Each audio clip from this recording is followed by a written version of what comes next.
일본의 지난 20년 동안 65세 이상의 노령층의 범죄 건수가 4배로 증가했다고 합니다. 그리고 이들이 5년 내 재범률이 70%로 이어지는데 그래서 사이토 씨라는 한 여인이 범죄를 저지른 이유를 물으니까 이렇게 대답했습니다. 교도소에 들어가서 사회적 고립감에서 벗어나기 위해서 감옥을 선택했다. 작은 절도죄 같은 것을 일부러 저질러서 감옥에 가는 이유가 외로움을 덜기 위해서다. 그렇게 얘기를 합니다. 그래서 노리나 허츠라는 박사가 얼마 전에 고립의 시대라는 책을 썼는데 코로나 이전에도 고립과 외로움은 대단한 문제가 있었다. 그래서 여러분 2018년도인가요? 영국에서 외로움 부서를 장관을 임명해서 그것들을 해결해 나가는 것들을 했는데 이 코로나를 통해서 훨씬 더 어렵게 지금 진행이 되고 급박하게 빨라지고 있는 것을 봅니다. 그래서 코로나가 지금 당장 우리 눈앞에 보이는 것이니까 시급한데 사실은 더 심각한 것들은 외로움의 문제다. 그런 얘기를 이제 하게 됩니다. 그래서 그들 가운데 아까 거기서 감옥을 이렇게 얘기합니다. 집에서 찾지 못하는 공동체를 경험할 수 있는 장소다. 이야기를 나눌 수 사람이 많은 오아시스로 묘사했다. 대단히 심각하고 무서운 얘기죠. 근데 이것은 이 나라뿐만 아니라 전 세계에 걸쳐서 일어나고 있고 전 세대에 걸쳐서 일어나고 있습니다. 그래서 외로움의 이 피해는 건강으로 코로나 때문에 그런데 외로움의 피해는 어떤가? 외로움은 운동 안 하는 것과 동일한 효과를 나타내며 알코올 중독과 비슷하게 해롭다. 담배를 거의 한갑 피우는 것만큼 영향에 그 건강에 혈관과 혈압과 그 모든 것에 영향을 미치고 있다. 경제적으로 정치적으로 이것들은 이미 파고 들어가고 있고 여러분 그래서 서양에서는 이미 돈을 주고 우정을 사는 시대가 됐다. 그렇게 얘기합니다. 여러분 우리나라도 어플 같은 거 이용하면 지금 나랑 혼자 밥 먹어야 되는데 같이 밥 먹을 사람 돈을 내진 않지만 그렇게 해서 여러분 전혀 모르는 사람이 같이 밥 먹고 반려견 산책시키고 뭐 그럽니다. 근데 미국에서 이제 그런데 외국에서는 돈을 받고 1시간 나랑 수다 떨기 이런데 이제 돈이 이제 들어가서 이제 외로움의 경제 시대가 열렸다. 그렇게 이제 얘기를 하게 됩니다. 모든 연령층들이 지금 힘들고 그런데 노년층은 역시 취약하고 그럽니다. 그런데 여러분 가장 외로움을 많이 느끼는 지금 심각한 층이 어딜까요? 이 측에서는 청년들이다. 그렇게 얘기합니다. 청년들이 SNS와 이런 이제 기기로 많이 해결할 것 같은데 그렇지 않고 SNS와 그 이제 핸드폰에 더 많이 집착하는 청년일수록 외로움은 더 많이 심각한 것들을 발견하게 됩니다. 왜냐하면은 그 안에서 휴대폰으로 인해서 고립되기 때문에 그렇다. 근데 더 심각한 점은 외로움을 과소평가한다. 그렇게 얘기합니다. 이 외로움을 그래서 이 책에서 이제 외로움에 대해서 치고 나가고 있는데 그래서 감염보다 외로움의 감염이 훨씬 심각하다. 그렇게 진단을 해 나가고 있습니다. 여러분 요새 어떠십니까? 외로우십니까? 그죠? 외로울 때도 있고 그럴 때도 있습니다. 오늘 우리가 읽은 말씀은 예수님이 바리새인과 서기관들보다 더 나은 의, 율법을 완성시키러 오셨다라는 것에 대해서 구체적인 설명을 해주는 두 번째 말씀입니다. 이스라엘에게 주어진 하나님의 율법을 오해하고 왜곡해서 이스라엘이 지금에 이르렀는데 예수님이 그것을 오셔서 원래의 본 뜻에 대해서 설명해 주는데 첫 번째는 살인에 대해서 얘기를 해주고 있죠. 다 그 중에 이제 10계명 중에서 구체적인 것들을 굵직굵직한 것들을 뽑아서 원래의 하나님께서 주시는 성경의 의미가 무엇인지를 설명해 나가는데 그래서 오늘 말씀에는 두 번째, 세 번째의 주제가 나옵니다. 간음, 이혼에서 나오는데 27절 말씀에 보면은 또 간음하지 말라 하였다는 것을 너희가 들었으나 나는 너희에게 이르노니 음욕을 품고 여자를 보는 자마다 마음에 이미 간음하였느니라. 간음하지 말라라는 것은 10계명의 7계명이죠. 7계명. 근데 이스라엘이 그렇고 이제 사람이 지나가면 어떻게 이것을 왜곡시키는가? 겉모습에만 치중을 하게 됩니다. 겉모습과 행위로 이어진 보여진 것이 전부로 이어지는데 예수님이 어떻게 얘기를 하셨는가? 28절에 음욕을 품고 여자를 보는 자마다 마음에 이미 간음했다. 그렇게 여러분 얘기를 합니다.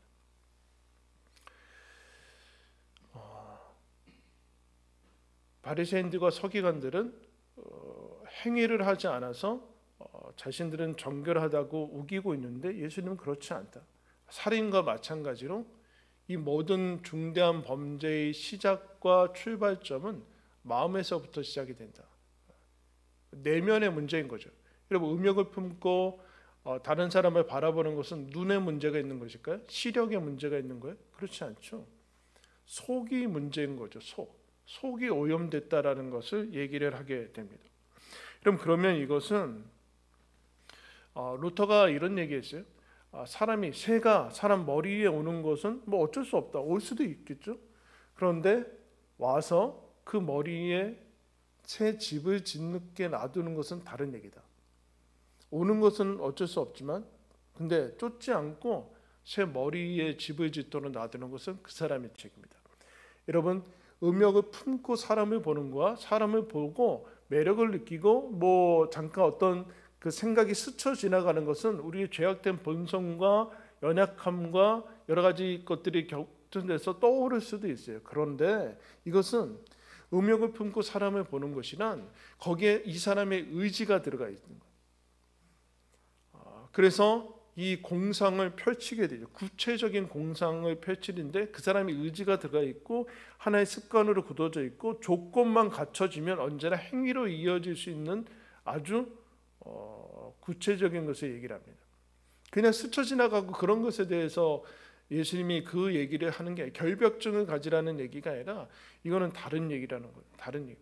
음욕을 품고. 근데 여러분, 왜 음욕을 품고 사람을 쳐다볼까요? 근데 내면은 별로 신경 쓰지 않는 시대니까. 여러분, 모든 그 유대교의 특징은 외면만 봐요. 근데 외면이 중요하죠, 여러분. 행위로 드러나는 거니까. 그런데 예수님은 그렇지 않더라요. 살인에서도 마찬가지지만 살인과 살인에 시하시는 무시와 모욕과 멸시는 사람이 사람으로 보이지 않아야 된다고 얘기했어요. 마찬가지로 이제 유명한 얘기는 나와 너, 인격과 하나님의 형상을 가진 사람과 사람이 아닌 나와 그것이 돼야지만 이 범죄들은 일어납니다. 그러니까 보이는 대상들이 인격과 하나님의 형상을 가진 사람이 아니라 물질 정도로 보이고 물건으로 보이는 거예요. 더 쉽게 얘기하면 상품화되는 거예요. 내 만족과 쾌락을 위한 도구화가 되는 거고 수단화가 될 때 여러분, 이것들이 마음속에서 그리고 실제로 일어나는 것을 보게 됩니다. 사람이 사람으로 보이지 않게 되는 것에 대해서 예수님이 지적을 해주고 있습니다. 그 다음에 예수님이 질문을 하나 던지세요. 29절 말씀입니다. 만일 내 오른 눈이 너를 실족하게 하거든 빼어내버리라. 내 백체 중 하나가 없어지고 온몸이 지옥에 던져지지 않는 것이 유익하며 또한 만일 내 오른손이 너를 실족하게 하거든 찍어내버리라. 내 백체 중 하나가 없어지고 온몸이 지옥에 던져지지 않는 것이 유익하니라. 그럼 묻겠습니다. 여러분, 오른 눈 하나 얼마 주면 뺄 수 있어요? 1억, 10억. 좋아요. 그죠? 100억. 아까 1부 때는 여기서부터 약간 머뭇거리시던데 하나 뽑고 나머지 인생을 하나 뽑아? 1000억. 1000억? 그럼 여러분 얼마 주면 오른손 자를 수 있어요? 오른손 1000억이면 자를 수 있어요? 말도 안 되는 얘기를 지금 물으시는 거죠, 예수님이. 불가능한 얘기다. 말도 안 되는 미친 짓이다. 맞다. 미친 짓이다. 네 눈을 그리고 몸을 음욕에 내어주는 것이 미친 짓이다. 그게 동일한 짓이다.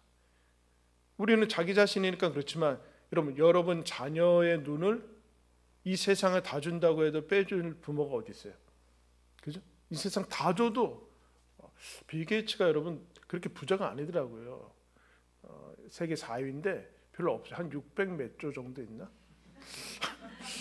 저는 되게 많을 줄 알았는데 한 600조인가 700조밖에 없더라고요. 여러분 그거 주면 여러분 자녀의 눈을 뽑을 수 있어요? 여러분 자녀의 손을 자를 수 있어요? 그런 부모는 없죠. 근데 간음하는 게 너희들의 자녀의 손을 자르는 거다. 그 얘기를 하는 거예요.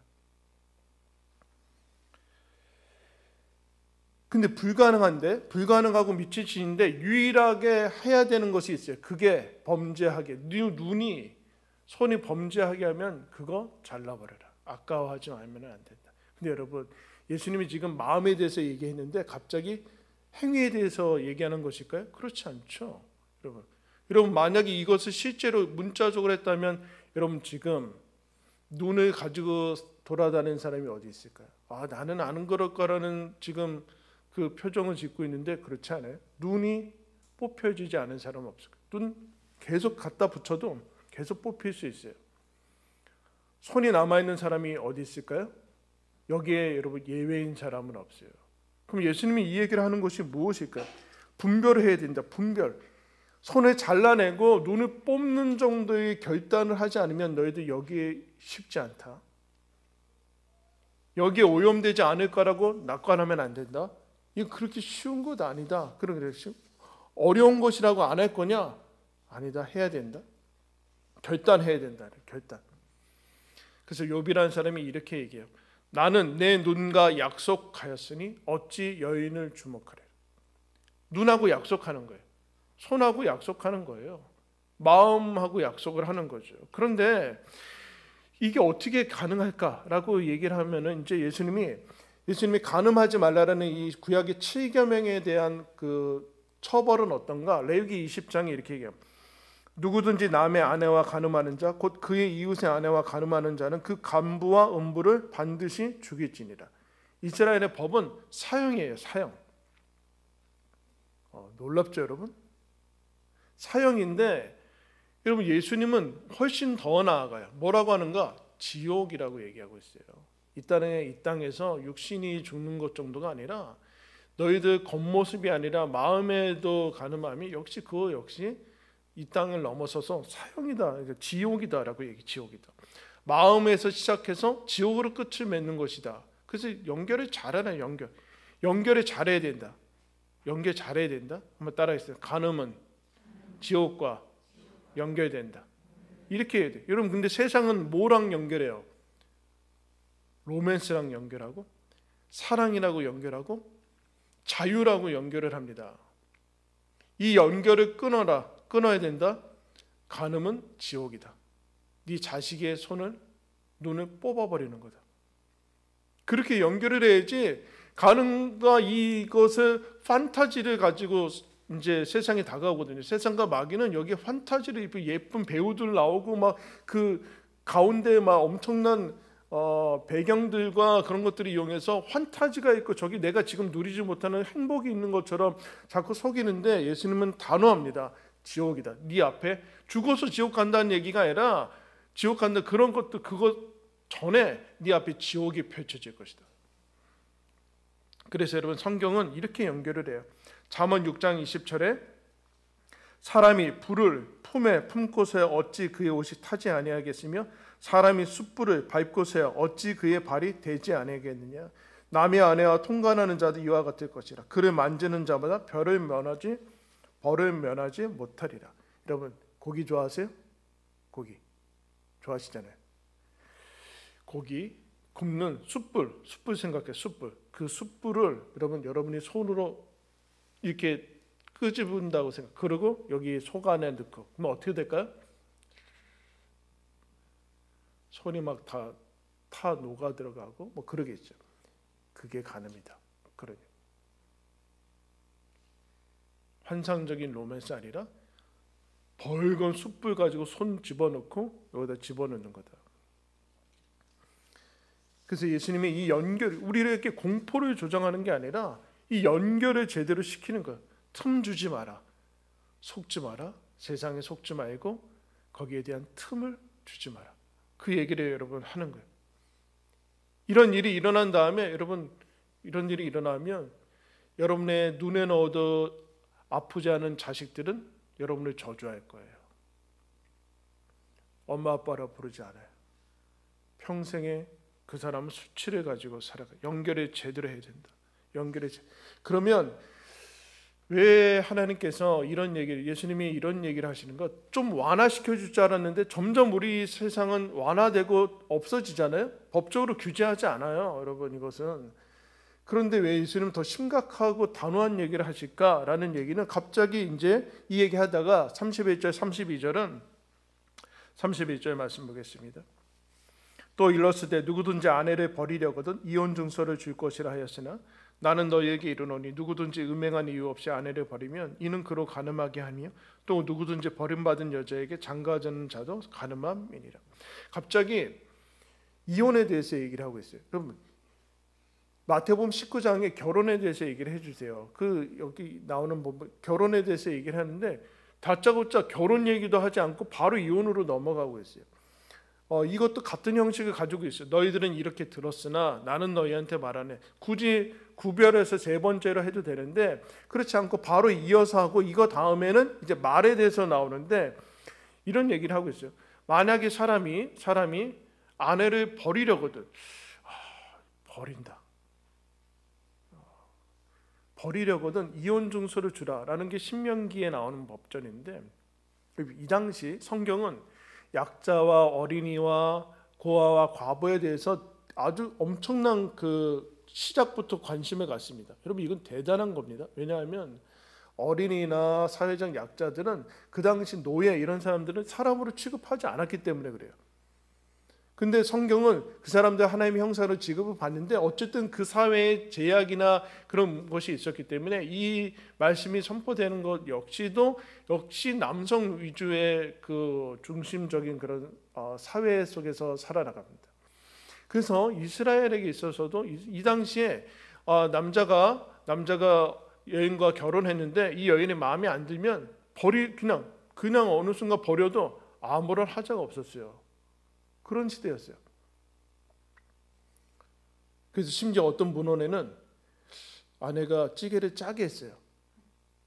바로 나가라. 지금 우리 그냥 조용히 먹어야 되잖아요, 요새는. 짜다 그러면 그 사람이 나가야 되잖아요, 그죠? 짜도 그래서 말도 많이 할 필요 없어요. 좀 결혼 생활 오래 지면하면 아내들이 말도 안 한대요. 뱀 지나가는 소리 들으면은 내가 말을 잘못했구나 뭐 이렇게. 저는 안 그래요.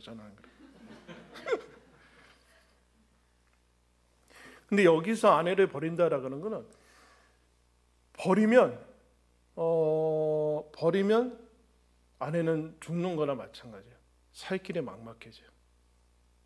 여인이 그 당시에 생계 수단이 없는 사람이 할 수 있는 건 별로 없어요.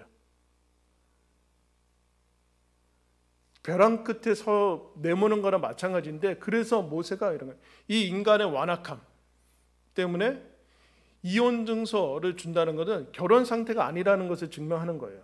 그래서 그 다음에 어쩔 수 없이 재혼을 하든가 아니면 그렇게라도 최소한의 배려와 법적인 보호를 해줘라라는 것을 해주는 거예요. 그냥 버리지 마라. 그냥 버리는 건 죽는 거나 마찬가지다.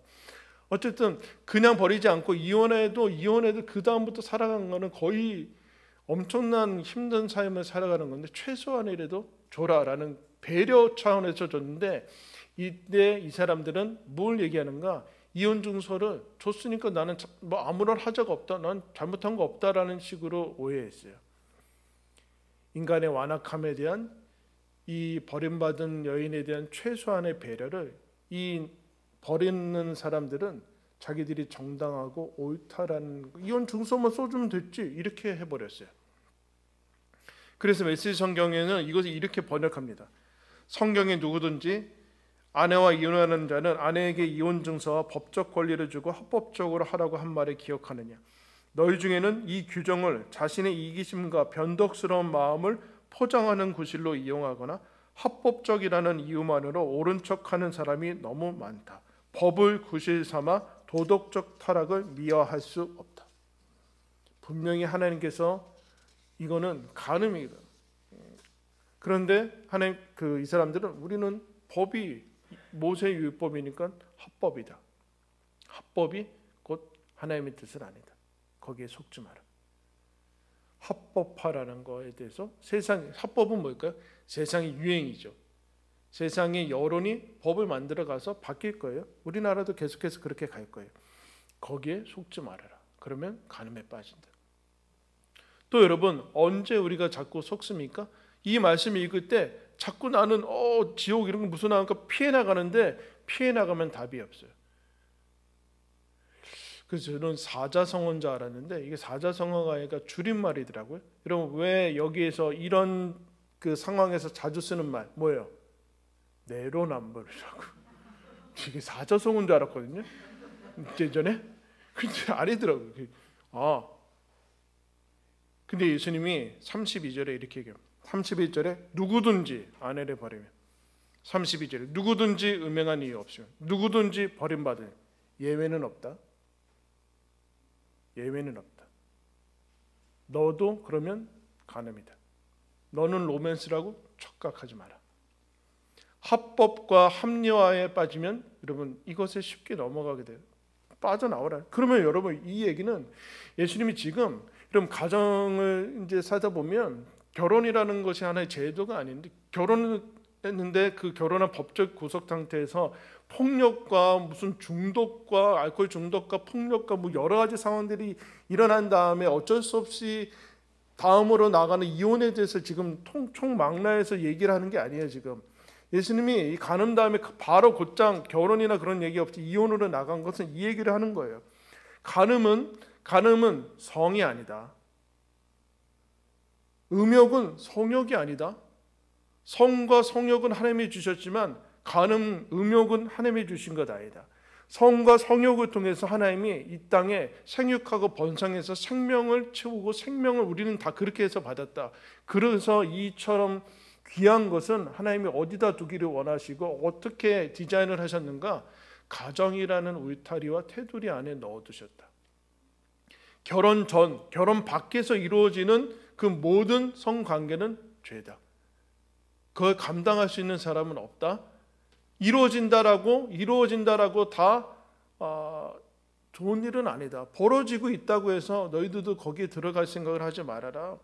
즉 물고기가 물에 있고 나무가 흙에 있듯이 이것은 가정이라는 울타리 안에 있어야 된다라고 얘기를 해주는 거예요. 근데 그것이 되지 않을 때 간음은 이혼으로밖에 결론되어지지 않는다. 잘 알고 명심해라. 그러면 여러분 이 얘기를 왜 할까요? 여러분 아까 얘기했죠. 사람은 다 외로움을 느끼게 돼 있어요. 외로움이 무엇일까요? 친밀감에 대한 갈망이에요. 친밀감. 우리는 삼위일체 하나님을 믿고 원래 하나님께서 우리를 창조하신 목적이 하나님과 함께 살아가는 건데 그거를 요한일서에서 이렇게 표현합니다. 우리가 보고 들은 바를 너희에게도 전함은 너희로 우리와 사귐이 있게 하려 함이니 우리의 사귐은 아버지와 그의 아들 예수 그리스도와 더불어 누림이라. 우리가 이것을 쓰면 우리의 기쁨이 충만하게 하려 함이라. 삼위일체 하나님으로 충만한데 삼위일체 하나님이 우리를 창조하신 목적이 무엇인가? 하나님과 사귐이 교제가 있게 하기 위해서. 사람은 무엇인가? 사람은 친밀감의 존재예요.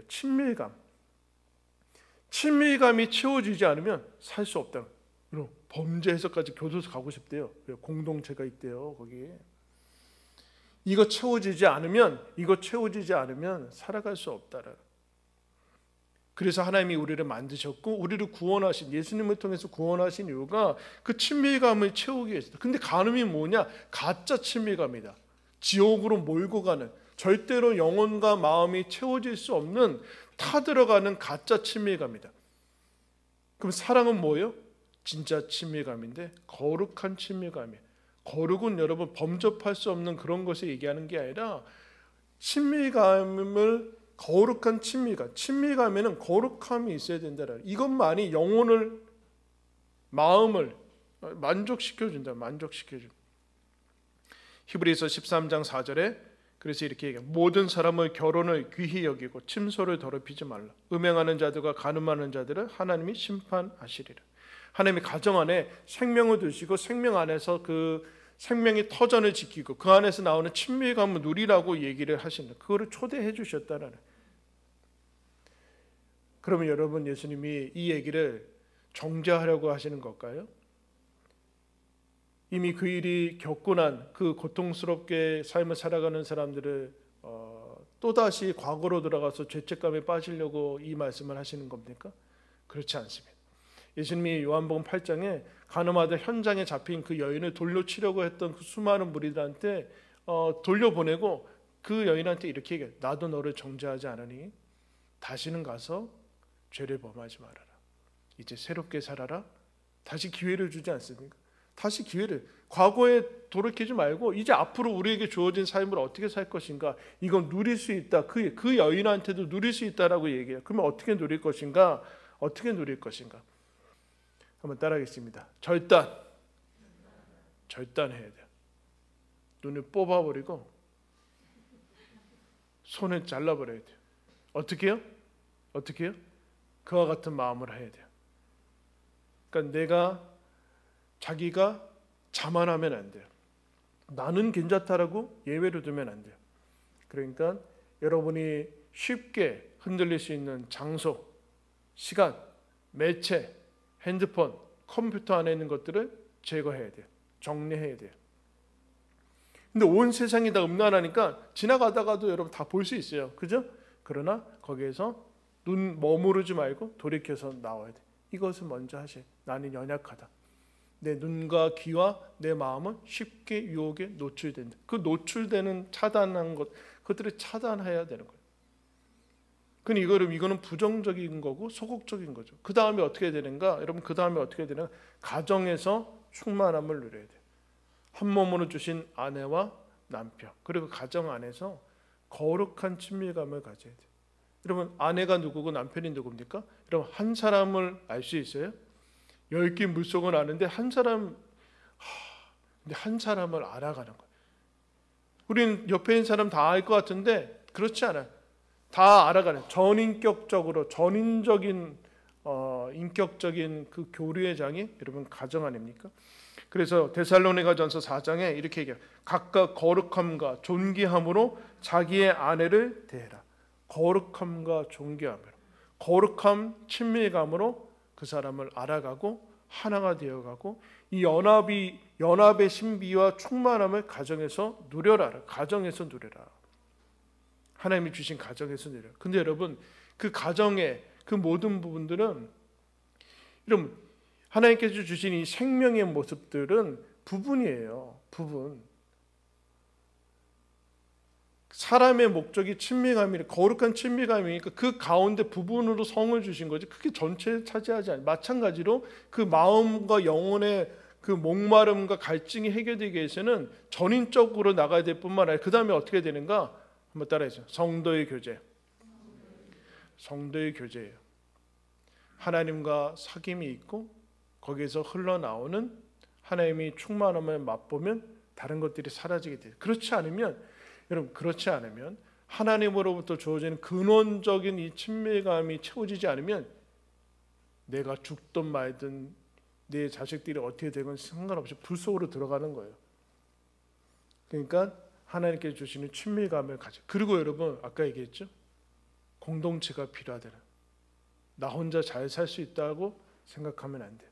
공동체가, 하나님이 여러분 그래서 교회를 주셨어요. 그래서 여러분, 교회는 공동체인데 성도의 교제, 이 영적 거룩한 친밀감을 채울 수 있는 나눔과 교제가 있는 것이에요. 그러니까 여러분, 교회 왔다가, 지금이야 여러분 우리가 서로 거리 두기를 하고 어렵고 힘든 시기를 보내지만, 교회 왔다가 그냥 가면 안 돼요. 그거 어디서 가서 채우려고 그래요? 그 정서적인 이 영적 친밀감을 어디 가서 채우려고 그래요? 채울 수 없어요. 채워야 된다니까요. 여기서 채우지 않으면 다른 데 엉뚱한 것 가지고 숯불 가지고 채워야 돼요. 그러니까 여기서 채우니까, 옆에 사람 한번 보겠습니다. 옆에 사람 한번 보세요. 옆에 사람 보라고 왜 날 쳐다봐요? 친하게 지내십시오. 친하게 지내야 돼요. 얘기 나누고